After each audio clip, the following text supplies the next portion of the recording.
The share in the forwarder seems to lose a little pressure over time, so decided to look a little at that.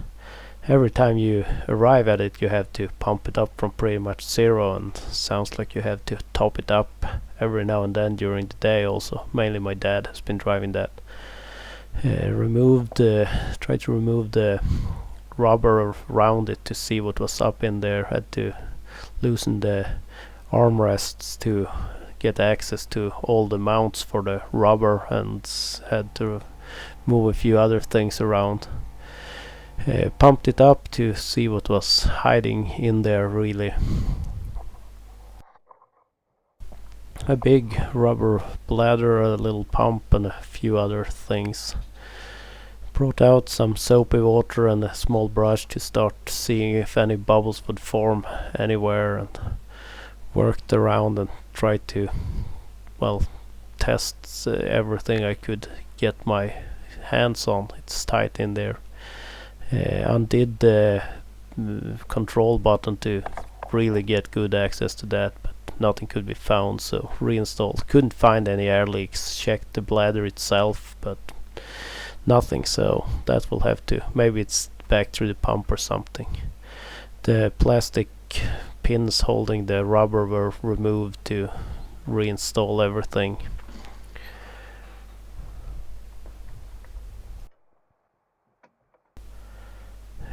Remounted the armrests, the holder for that, control adjustment for heated and cooled seat.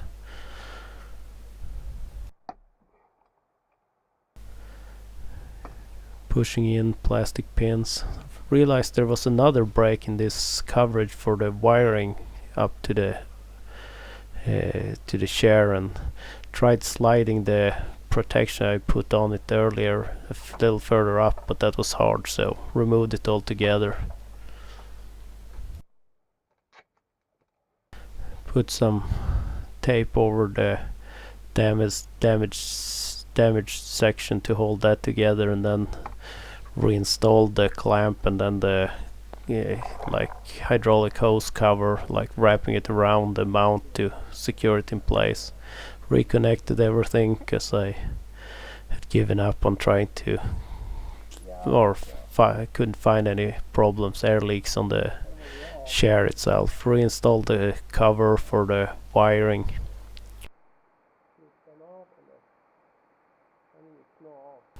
Next was installing that floor mat we had cut to size a lot earlier, and removed the door step, and started, one bolt actually broke, and started peeling away the mat, and it's quite rusty in here. I would guess there has been water here, sitting here over the years, so there is a little bit of rust, and as I said, a broken bolt, and it refused to come undone. Very little to grab hold of. Even the other two were only half their size. I looked a little at getting access to that from underneath by removing a cover, but gave up on that. It looked like it would be too much work for the hassle.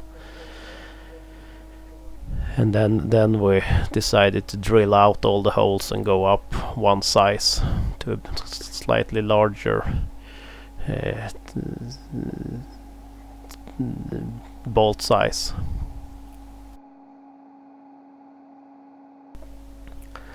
Put in, after removing some rust, put in some sacrificial bolts to keep the threads clean, and then some paint was added. Here it is all dry.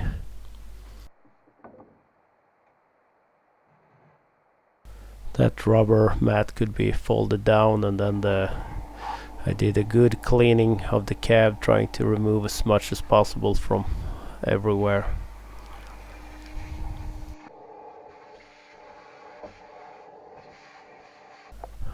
With that done, the felt mat that we were gonna keep in here was brought inside and put in place. Turned out it was a tiny bit on the big side here and there, so had to do a little trimming in places to get it to fit to my liking, but it's quite easy to cut with a good pair of scissors, so that wasn't that big of a deal. I knew it was a little too big here around where the door connects, so that I knew, but some of the other places needed a little better fit also. Marked out where the holes for the bolts for that door step would be, and then a round hole punch was used to open up the metal little, and the doorstep could be put in place. The more I look at the damage on that wiring in the back, I realized that it having to go over the fire extinguisher every time you turn the chair around is causing that. So looked at relocating it, and there is a place here where you can store like a binder or something, and figured I would put the fire extinguisher here instead and save the wiring some stress. So it had some mounting lugs, so this won't be as secure because it's just bolted to the floor. In the future, if required, I might look at accessing this from underneath and putting nuts at the bottom if this fails. So cut some holes in the rubber to access the floor itself. Well, it's actually a kind of a thick soundproofing mat still on there that's kind of glued in place. Some drilling, tried tapping with the machine, but it didn't want to hold the drill tap, so resorted to manually threading the holes, and it worked out fine.